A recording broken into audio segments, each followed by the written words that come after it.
Folks, this is, if you didn't know and you just stood in that line, you are at the Doctor Who at 50 panel.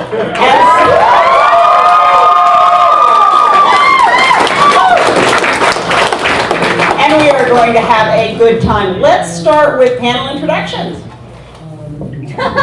You first! I have to start first? If you guys don't know me by now, after this weekend, I am Davey Beauchamp. I am one of the hosts of Gallifrey Pirate Radio, and I'm also an author, podcaster. Wait, that's redundant. But yeah, I do a lot of stuff with literature, and here, I'm not good with this right now.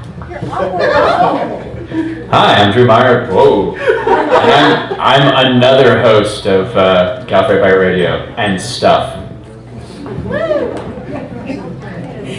Dave, that was the biggest fanboy squee I think I've heard.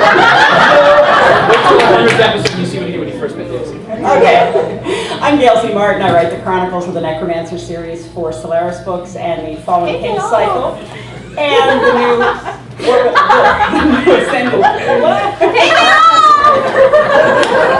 Ascended Kingdom saga for Orbit Books with Iceforge. I'm also doing a lunch party at 9 o'clock up in the con suite. There will be cake. Please come. And moving on. More cake. More cake. Hi, my name's Peter Davison. I'm just a big fan of Davey Beauchamp's. I'm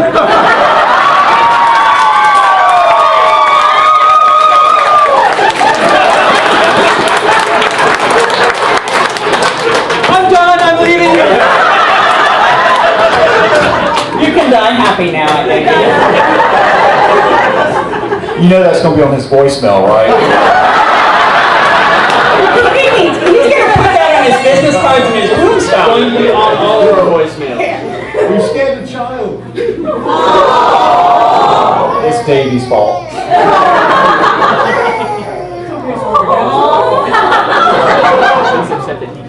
My name is Kelly Yates. I'm an artist on Doctor Who for IDW Comics.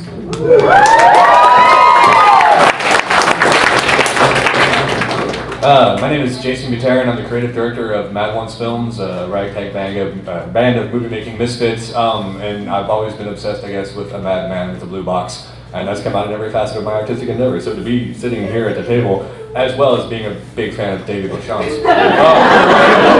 is an honor.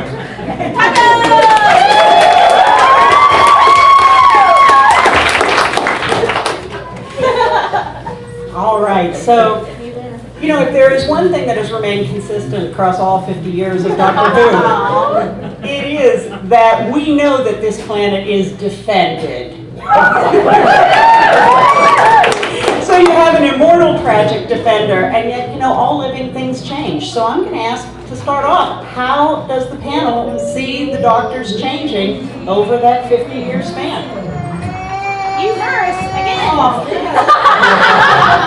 Well, I mean, the show's just about change. I mean, that's what the entire thing's about. You know, the Doctor always changes, the personality always changes, the companions always change, the TARDIS always changes. I mean, it's all about change. I mean, that's the core of the show, and us being defended by, you know, the Doctor. Well, yeah, sure. And I also think it's about innovation, because just let's not forget why it changed to begin with. And we had took something that was kind of necessity and went with it, and it became mythology, and we're living it today. So that's pretty impressive.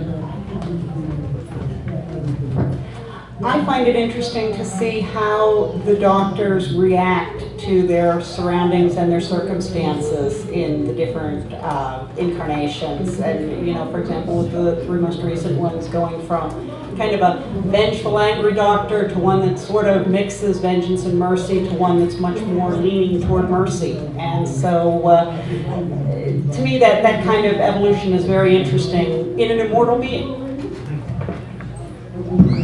Hi there. I'm very struck by the immediate crisis that comes up in maybe the next couple of years, which is, of course, when Patrick Troughton took over, somebody very cleverly put in the script, not suspecting that the series would still be running nearly 50 years later. The Doctor only had 12 regenerations, which means he's basically got one left. So they've just got to get over that little minefield, but I'm sure that Stephen Moffat has that covered, and they'll come up with a perfectly plausible explanation why the Doctor can go on for another 50 years, up until at least his 24th regeneration. I look forward to it immensely. You know, I can't honestly say I'm going to be around for the whole of the next 50 years, but I'll do my best. Well, you know, we're talking about change, but I think the cool thing is if you actually go back and watch An Unearthly Child, how much hasn't changed about the Doctor. I mean, if you look at that first episode, it is still the same concept. Nothing has really changed, just the desktop theme. Yes. To me, I kind of agree both with what Drew and Kelly said. Is I mean, yes, the show does change, and obviously the effects budget has increased exponentially. You can no longer just climb up a flight of stairs and escape the Daleks. You're like, ha ha! They've gotten past that now. But again, it's the mythology, while it is evolving, does remain a constant for me. And I think that's the beautiful thing about any story that's been told over the years. Thousands of years, hundreds of years. The last 50 years is like.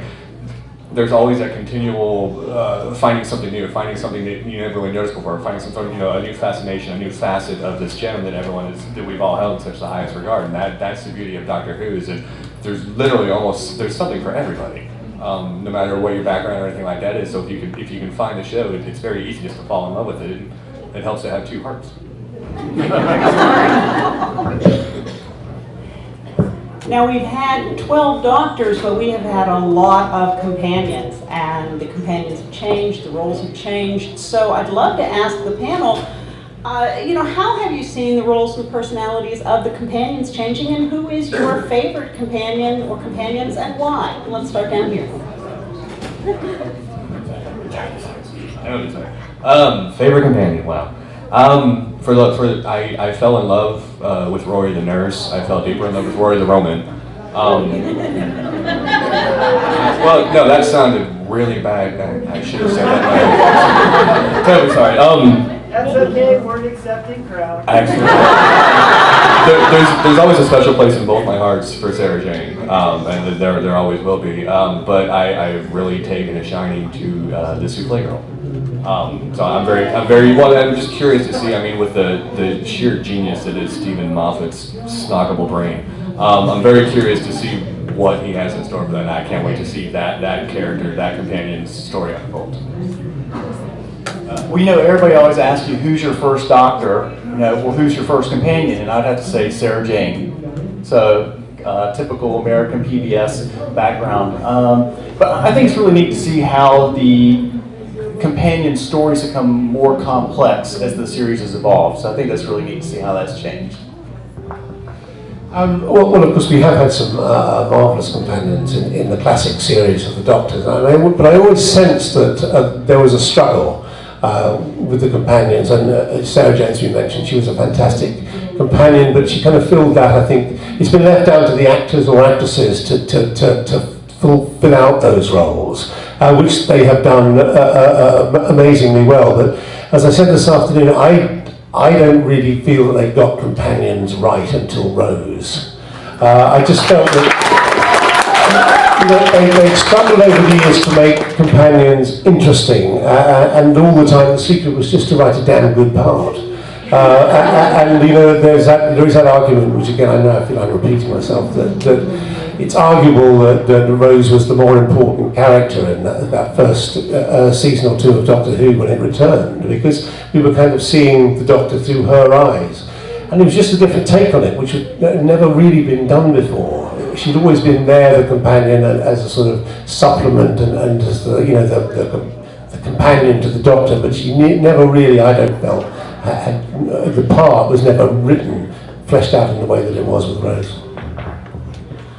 I think for me, my two favorites, and of course everybody loves Sarah Jane, but Rose and Amy Pond are my two fangirl favorites. And I think partially because with Rose, we always kind of suspect that the reason the Doctor keeps returning to defend us is that there is some element of humanity deep inside that he really likes.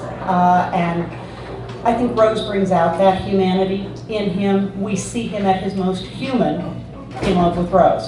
And with Amy, we see her as such an equal and dealt with such humor. And so that's my fangirl squeak. Well, Kelly, for as far as first companions go, I think mine was Leela. And I liked the dynamic of a quote-unquote alien companion. And I didn't get a chance to see some of the companions from the past and the future, like Zoe and Jamie, until much later on. But I think with what Peter was saying about this kind of evolution of the companion when Rose came along, I think we still also see that kind of late in the Doctor's run. Can you hear me if I do this? Okay. With Ace, who, if you look at season 26, is very much. I'm not her, but I'm glad you guys appreciate it. With that last final season, it's kind of this proto-modern Who, where we get storylines that are actually about the Doctor and Ace, not just because remember, our companions are there as our kind of proxy for the audience. They're for who we, as the audience, are kind of seeing this world. And don't forget, our first companions were essentially kidnapped by the Doctor in Unearthly Child, where the Doctor was actually the antagonist in the first shows, and our heroes were the companions themselves. So I think there's been a really interesting switch along there. Wow. Oh, this is gonna be a fun panel. That's for sure. That's your charisma, David. I'm sorry. Wow, companions. I could look back at the original three because they started it all. I mean, they started it like Drew was saying, being kidnapped, not being asked, which was awesome.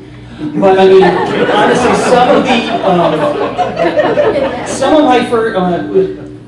some of the first companions I actually remember, because I'm lucky enough to actually have grown up on Who. I don't remember who my first Doctor was or anything like that, or my first companions. But I think the first ones I really cared about that really drew me into the show were probably Tegan, Nyssa, and Adric from Peter's run. I mean, I've always been endeared to those characters. I love them in Castrovallo, the way they're trying to work together to save the day in their own different ways. This is going to be real interesting. It is. And the pictures are going to, guys, I'm just saying. Your laugh. So we, I think, have all learned so much from Doctor Who. For example, we have learned that planning to spend Christmas Day in London is just a bad idea.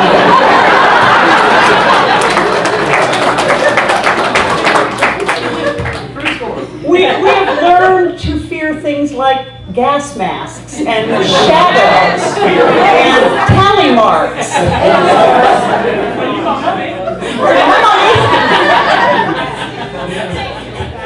And we have learned that when someone is looking for a blonde in a Union Jack, it's a particular blonde. So I want to ask, a lot has changed in the world over the last 50 years, including what we fear. And, we've gone from the Cold War to the never-ending war and all these things in between. So who are your favorite villains in Doctor Who, or what made you the most afraid, or both? And how has that changed over time, other than Daleks being able to levitate? I'm a huge fan of the Ice Warriors and Zygons. They're just wonderful, just alien monsters that need more screen time. And I know some of them we're going to get some more screen time with. But honestly, I've never been scared of the monsters or anything. I've just always been like, the way they fuel my imagination. I mean, I'm scared of them. I'm scared of them. We talk. Yeah, Moffat's going to write one where we're going to be afraid of noise. No, that's the silence. Yeah. The opposite of that would be noise, then. and he's going to probably revisit being afraid of television. I know we got that with the Idiot Lantern, but just so we all could. I just want to show of hands, who hasn't seen Blink? Anybody in here not seen Blink? Okay, so I'm going to spoil. Yeah, Blink. The Weeping Angels. I've watched all of Who, and the second time I watched Blink and realized that it is in fact interactive television and the angels aren't moving because we're watching them, that was awesome. Very epic. I keep telling my daughter I'm going to buy an angel garden statue and move it when she's not looking.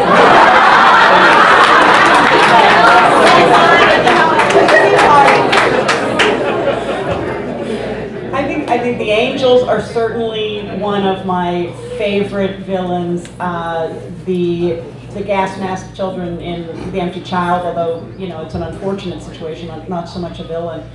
And I've got a real fondness for the silence in the library with, hey, who turned out the lights? So the Vashta Narada, I mean, we always knew they were there, and now I've got a reason for wanting to sleep with the light on.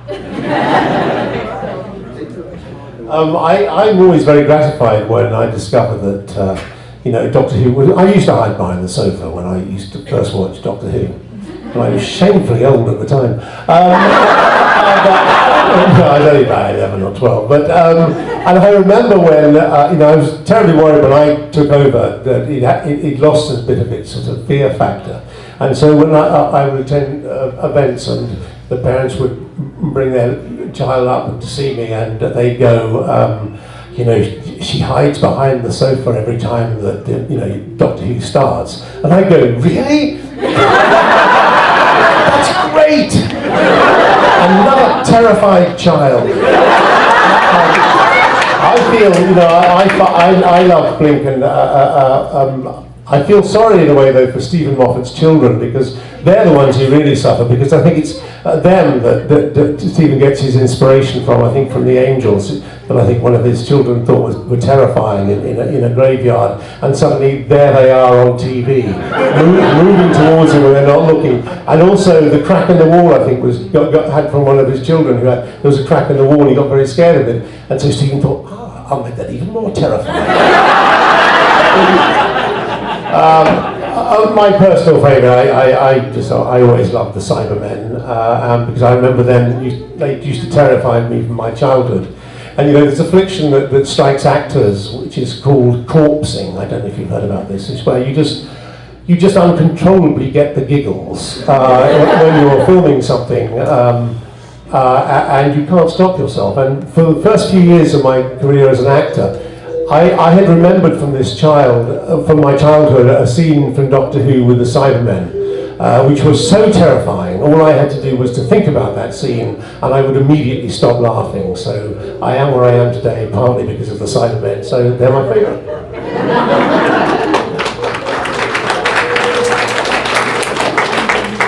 I wonder if the bill's going to be for Stephen's kids therapy. I love it. I think all these answers are great and everything. Cybermen, Daleks, that's the same type of ones that always scared me as a kid. But I always thought, it's not so much scary, but I always want to see more about the Valyard. The evil Doctor generation. I always thought that was going to be great to see so much more about that. Hopefully that's something they'll get to again. He still considers himself to be an official Doctor. Jason, the actor who plays the Valyard, he listened to an interview with him over this past weekend. He was at Gallifrey 1, and he still vehemently declares as being Doctor 12.5. He hopes that they'll bring him back, minus the hat. Again, I always had a special place in my heart for the Daleks, but it was hard to be terrified of the salt and pepper shaker. Once you got over that initial figure, you saw them on the dining room table, like they're not so scary. But the Cybermen, I think, were always had that sort of classical tinge of fear for me, because it's like it was part machine, part man, as opposed to the Daleks, where there was nothing remotely human or humanoid about them. But to think about it, it's like I could be, or I could become, one of these Cybermen. How do you lose your humanity? And to have these thoughts of, what happens if I lose my humanity when you're 10 years old, really screws a kid up. Crime story. And then I also have to go with the Weeping Angels, because where I work at a university, there are tons of statues. I walk by statues of Minerva and the Meredith University. Yes. And I swear to the gods that they've been moving over, like they've been following one step closer every day. I've been walking to work for the last 13 years. So it's going to end horribly for me. But I'm sorry, Jason. That's daughter- me. I'm moving the statues. My daughter, You guys are tortured. my daughter just found out that her freshman dorm at Chapel Hill will be right next to a graveyard. And she's going, oh, The graveyard's fine, but if there's angels in the graveyard, no. I would also like to add to my list of things that scare me is whoever was designing Colin Baker's wardrobe.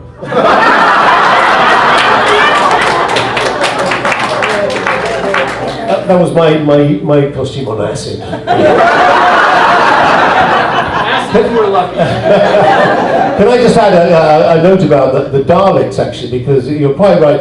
They did were based on salt and pepper shakers, and one of the big troubles we had when I was the Doctor is that that some of the monsters when they were in their outfits couldn't move very quickly. They weren't that frightening when you were actually in the studio with them. The exception to that was the Daleks, because they move like greased lightning. And honestly, when you're being chased down a corridor by 6 or 7 Daleks, it is quite frightening. I stand corrected.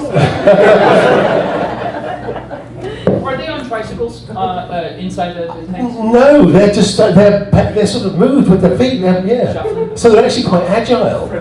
Yeah.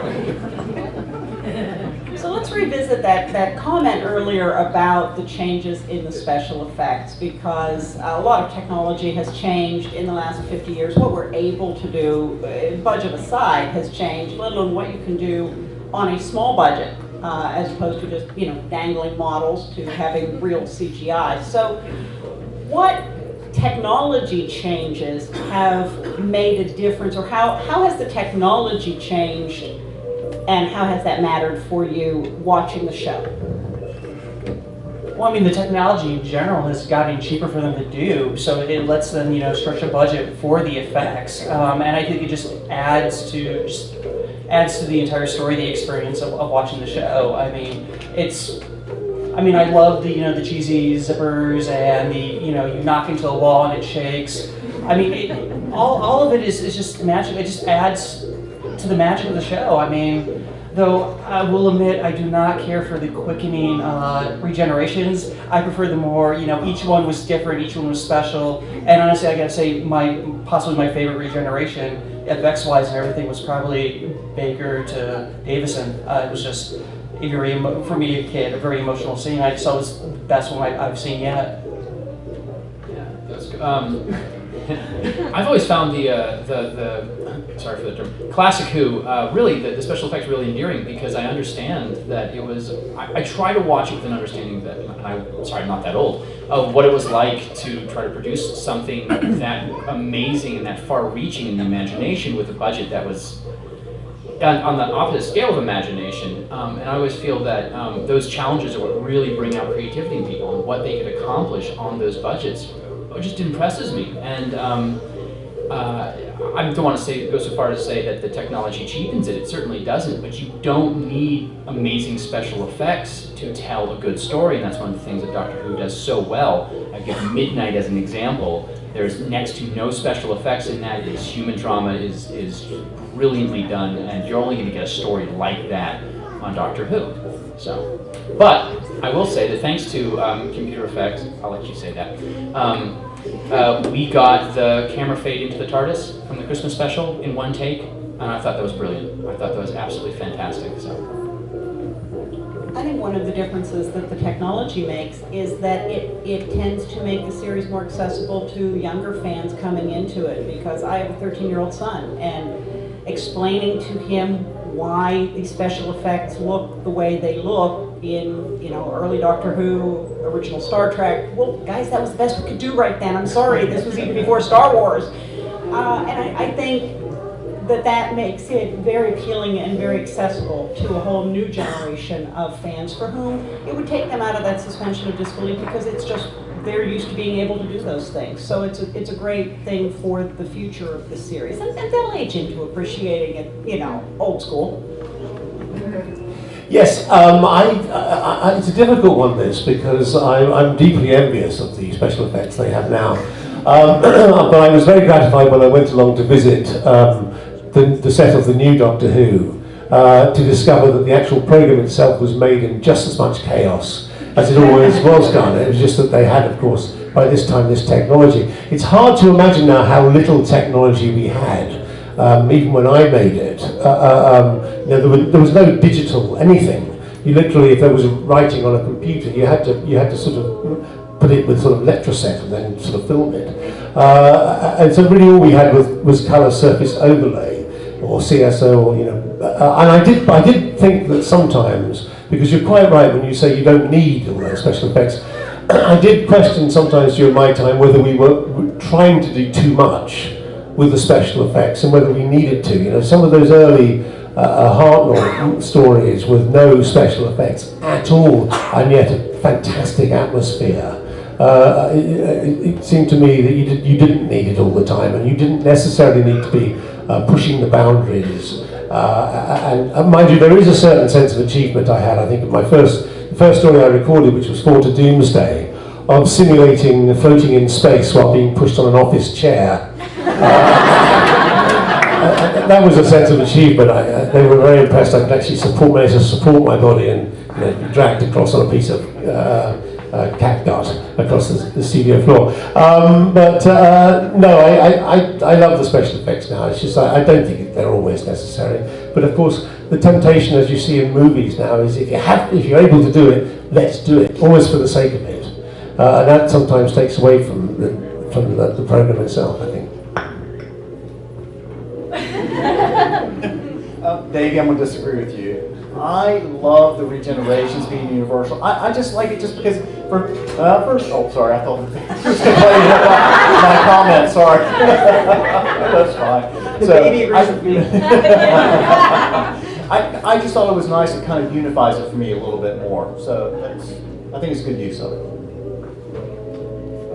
For me, I think the change in technology. I mean, it's like anything else. I mean, there are two edges to that sword. I think one of the easiest problems that a lot of people had, the uninformed, the uneducated, that didn't like Doctor Who, the biggest thing that they would automatically pick on would be the special effects. Well, those creatures are horrible, or the special effects of cheese, like that would sort of be the instant thing that they could latch onto.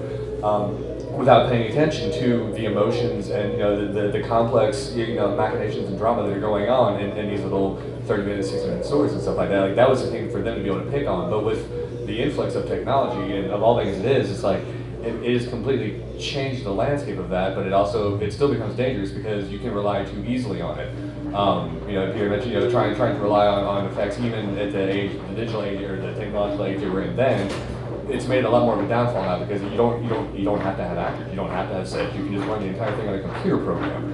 It doesn't mean you should, because you lose that human area, you lose the human elements that you can identify with. You lose the heart, you lose the emotion, you lose the heart of it, you lose both parts of it.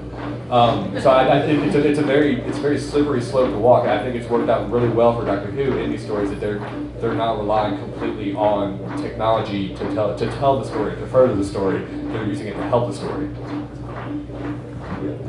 Yeah, there's one other thing about the technology. I mean, I'm not sure how many of you saw, what was it, I'm drawing a blank, Reign of Terror, and the way they're animating the lost pieces of the episodes. And I think it's absolutely wonderful that we're getting, these episodes again, even though we just have the audio track, but they're doing the best they can to bring those missing episodes as close to the original as possible through the animation, and also with some of the effects during Davison, Peter's run on the show. They've gone back to, I forget what studio it is Fan doing new special effects to sort of bring the special effects up to date on those DVD releases. You can watch it the original or with the new effects. So that's another thing that the technology is letting us do that they didn't have back then.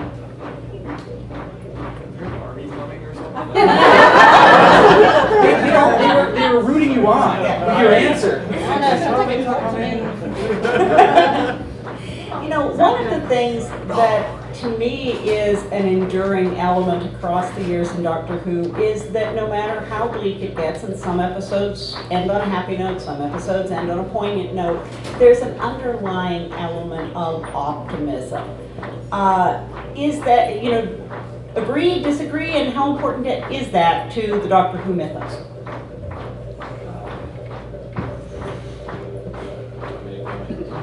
Yeah, you first. I'd say it's probably the most important thing because here's the thing, it's a family program. It's not a kid show, it's a family program. It's designed for people to watch with their children. And you know, I've introduced a lot of kids to Doctor Who, and mainly because the underlying theme, if you're looking for one, it's hope. All right? And cleverness. And it stays away from, for the most part, from violence. I mean, these are things, there's some great television out there, people, but it's not for everybody. And Doctor Who, it's just, I find it hard pressed unless you go into it thinking that you're going to hate it from the get-go. And I know people who've just said, not everyone likes it, not going to like it. Just all you have to do is give it a shot and you're going to like it. And that's part of the reason why, is because it's just good. All right? And I think when, you know, because of what you said, I think that when it isn't optimistic, when, you know, you get a sad moment, it affects you all that much more, because honestly, I think one of the things that really stands out for me in Classic Who is Urshak, when we use Adric, and the show ends with nothing more than his star medallion all crumbled up, and the credits roll without sound, without music, and it just hits home that much more because the show is very hopeful, very optimistic, and you know, those are one of those few moments where you don't get that. Adric never finds out if he was right, and it just really knocks it home. Those moments when it's not, and just makes it all that much more powerful. Those scenes, those emotions. As it says on Facebook, one does not watch Doctor Who emotionally intact. I think for me, you know, it is powerful that the Doctor believes in us. You know, when we don't deserve it sometimes, and when we don't believe in ourselves. And to think that this amazing being could see the good in us is humbling, and it kind of makes you want to live up to it if he believes in us. So I find that an incredibly powerful element. Yes, I always used to like the moments when things didn't go according to plan, you know, when things didn't work out the way the Doctor wanted to. He said his intentions are absolutely right there and honourable, but things don't go right some of the time. And but you know, he's a sort of an innocent, really, doing the best that he possibly can. And I used to really like, from an acting point of view, I suppose, those moments when there was doubt in his mind. I'm actually just along for the ride. I mean, yeah, that's the great thing about Doctor Who, is you can tell a Victorian story or a space story. So I'm just along for the ride, just having a fun time watching, no matter what you throw at me. But I do remember Urshak. I remember just sitting there watching how much that did shock me as a kid. I was like, they just killed a companion. So that was just actually very appropriately named. I think one of the most beautiful things about the show, Doctor Who, I mean, throughout the entirety of it, was the fact that, as unrealistic as it may seem, to me growing up, you know, like Kelly watching it, you know, the PBS years in Missouri, like it was one of the most realistic shows I could find. Poor Stormy Kid, I hope you're okay, buddy. But you know, because of there was so much, especially for a child, you know, the shows, to be able to see the companions die, or to, you know, even the death that was on there. These things are often portrayed with negativity and stuff like that. As a child, it made it a very emotional but almost intuitive way to understand it, because it was balanced with the positive. I mean, you know, life as we know it is a constant dance between, you know, damnation and redemption, or damnation and salvation. But Doctor Who always did a really good job of showing both of those. Like this boy showing his belly. You know, no. Sorry, I miss my son. That's what he used to make me think of. But it's like that was the beauty of Doctor Who. Was just, you know, it wasn't always reinforcing the negative, like so many shows wanted to do. They just want to show you the negative, and it didn't ignore the negative and just try and present only the positive. I mean, it had that really good balance of both, and it might be one-sided in one way or the other for a little while, but there was always that counterbalance. There was always that chance, no matter how dark things got, there was the slightest sliver of the silver lining. There was a light at the end of the tunnel, a crack in the wall, maybe pick your expression, but that to me has always furthered my love of that show. Funnily enough, we were talking about Earthshock and the bad effect it had on a couple of people here, and I remember that there was. I'm very sorry. There was, you know, there was the point, I can't remember exactly which episode it was now, but where I think the episode might even be called Rose's Death or something, and so it seemed like the following week that Rose was going to leave the series, and she was going to die. And my two sons were just helplessly in love with Rose, and at the end of the episode before, one of my sons, the youngest, was just sobbing uncontrollably because he thought that Rose was going to die, and so I thought, well, I have contacts here, so so I got in touch with Russell T Davies. I said, because could you just tell me what happens? Because if Rose is going to die, I really don't think I can let my 7-year-old son watch it because he'll be too emotionally disturbed. And he sent me back this email saying, "What do you care? Look what you did to Adric."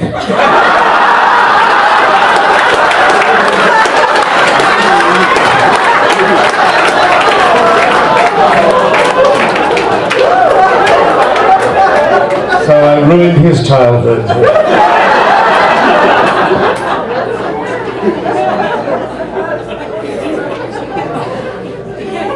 Now, this next question is just for Peter. Peter, there have been 11 doctors, and you're part of that elect group. It's kind of like being one of the living ex-presidents or ex-prime ministers. Better in this group.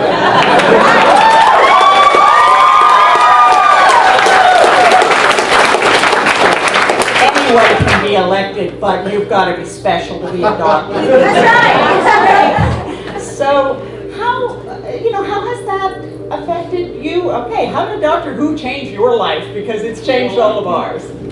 Well, it's exponentially just seems to be getting bigger and bigger, really, because when you take it on, I was very struck by the fact that I'd grown up, I was the first Doctor who'd grown up watching it, and I dreamt as an actor of getting a part in Doctor Who, never thought about being asked to play Doctor Who, and then I was offered it, and in the end I just could not turn it down because I just couldn't bear the thought of not being able to say to everyone, I was offered Doctor Who. So I did it, and it's hard. I can't really quite get a grasp on the fact that I was playing this, an icon of mine when I was growing up. And I don't think I still have got a handle on it, especially this year, because of course, in Britain now, we're on a stamp, for heaven's sake. Each of us have got a stamp.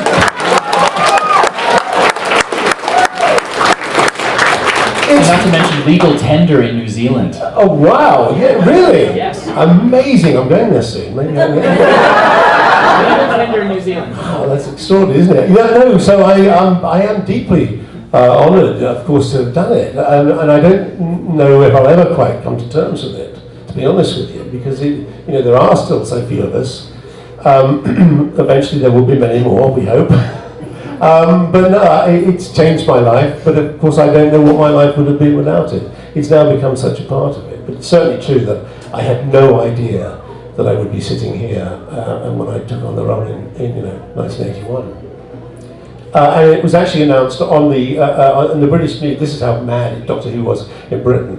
It was announced on the day that Ronald Reagan won the election, the presidential election, and I was above him on the news.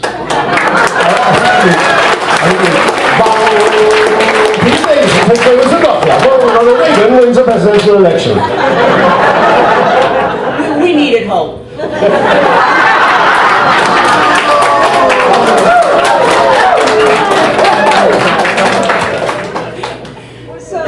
So let's ask, what are some of your favorite memories of being on the show?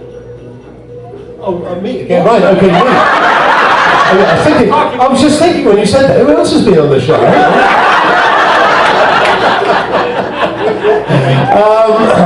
My fondest memories are the first, partly connected with the brilliance and the blind panic of making the show. And I do remember, and this is absolutely true, when I came in to do the regeneration, it was obviously in Tom's last episode.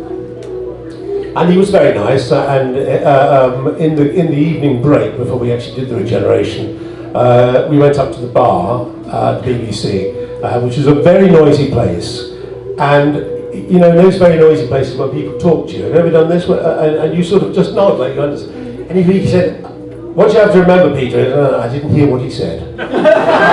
I just thought, oh right, thanks, yeah, right. And still to this day, no idea what Tom's sage advice to me was. Maybe I got it wrong, maybe I got it right, I don't know. And then of course, it was planned in a very relaxed, that evening was planned in a very relaxed manner, that at a certain time the watcher, I think, was going to lie down. It was the watcher, wasn't it? I think Yes.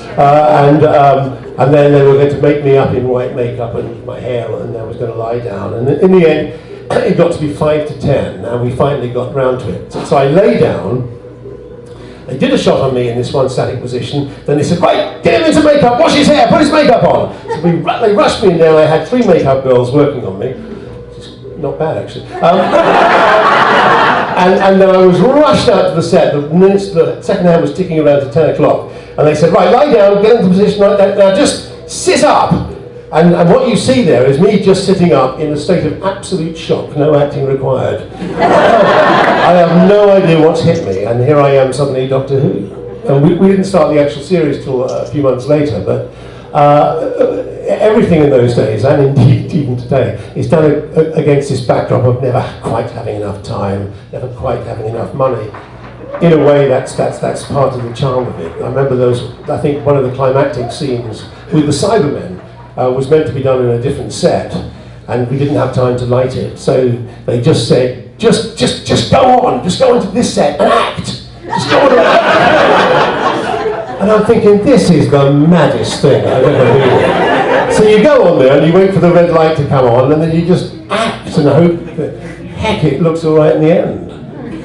So make allowances for them. No, but there were many great memories of it, and we had a wonderful time. And it's very nice when I see Janet and Sarah and Mark and even Matthew these days at various events. But we are a bit like a family. That's wonderful. And I've got one more question here just for Peter, and then I'll turn it back to last remarks from the panel. But you know, most fathers are very proud when their daughter marries a doctor. But your daughter has married the doctor. Is there any truth to a looming Davison Tennant dynasty? I'm absolutely intent on this. I think it's always out of our hands now. I mean, they have a son, Ty, who's determined that he's going to be the doctor. I think one of my sons is also determined he's going to be the doctor. There's a bit of competition with Stephen Moffat's children, who also think they're going to be the doctor. But I said, look, why don't you just write and produce it? You know, leave the acting to the Davison Tennant dynasty. And there's now a very precocious 1.5-year-old daughter who I think probably has her eye on the bar as well. So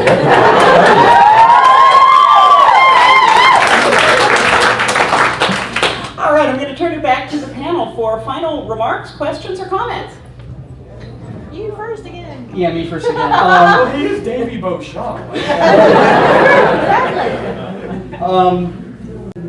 50 years. I mean, we lost it for a little while. You know, we had the comics, the Big Finish audios, but you know, not only did we get Doctor Who back, I mean, we got it back amazingly well, and just 50 years is an incredible achievement for anything. And I'm going to say this again because I'm much more composed. You were my doctor. Thank you for letting me follow that.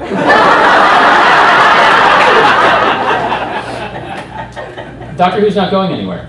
I think we all know that at this point in time, yeah, it may go off the air for a while, but it's gonna be around. I mean, it's too good of a show, it's too amazing of a concept, it has too much history at this point in time for it to ever truly end. And here's the thing, if this year has shown us anything, it's that it is still accessible to old fans, new fans, and future fans, and we're just building our tribe. I mean, our tribe is getting huge. It is enormous, which means that we're going to teach and introduce more people to it. And I think that Doctor Who is in incredibly good hands now, and I can't imagine it ever being any different. I, for one, hope that the Doctor never stops believing in us, and I hope that we, in our best moments, live up to what he sees in us. You're quite right, we did lose a few years, but I think things in the end turn out for the best, because I don't think it would be in the state that it's in now had it continued all the way through. And one of the most amazing things about, well, I guess you lot actually, is that there's a kind of creativity that comes out of this science fiction fandom. You've got, just in the series at the moment, it was produced by Russell T Davies, huge Doctor Who fan, Stephen Moffat, huge Doctor Who fan, David Tennant, huge Doctor Who fan, Mark Gatiss, who writes some of the great stories, huge Doctor Who fans. And they were the people who used to sit in their rooms and watch every take they could find of Doctor Who over and over again. And all the time sort of building this creativity. So it's almost like it's become self-perpetuating. And I can't see that changing, because there are people growing up now, or even maybe some of you sitting among us here who have that same kind of creative drive that seems to come out of, if it's not Doctor Who, then science fiction itself. It seems a limitless thing in terms of imagination and a kind of haven for creativity. So I just see, hopefully, I'm sure it may have its ups and downs, but I hope that it goes on for eternity.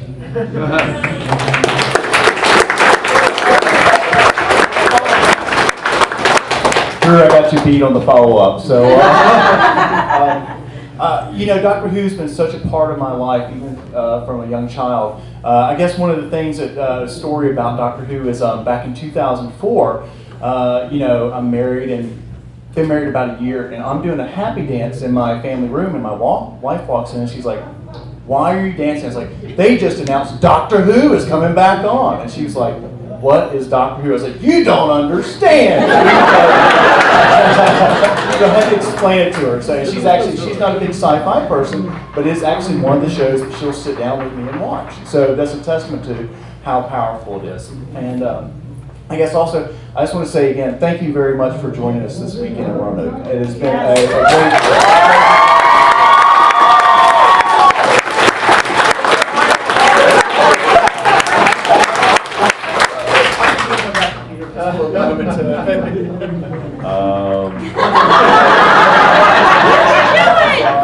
Bollocks.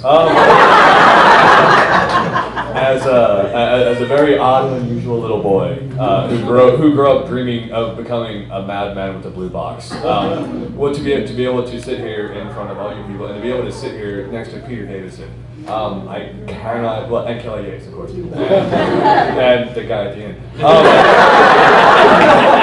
I cannot tell you as a lifelong fan what an honor this is. So I mean, from the bottom of both of my tattoo artists to everyone in this room, thank you personally, just for me. It's an honor to be just part of this entire experience. To have such a love for a show and to be able to have this direct involvement and to have people sort of nod and wonder when is that guy going to shut up and give the microphone back to Peter.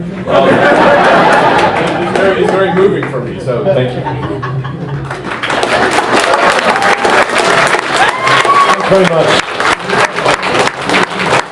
All right. Well, thank you very much, Peter Davison. And thank you, panelists, and thank you, audience, for being here. So thank you very much. Have a great con.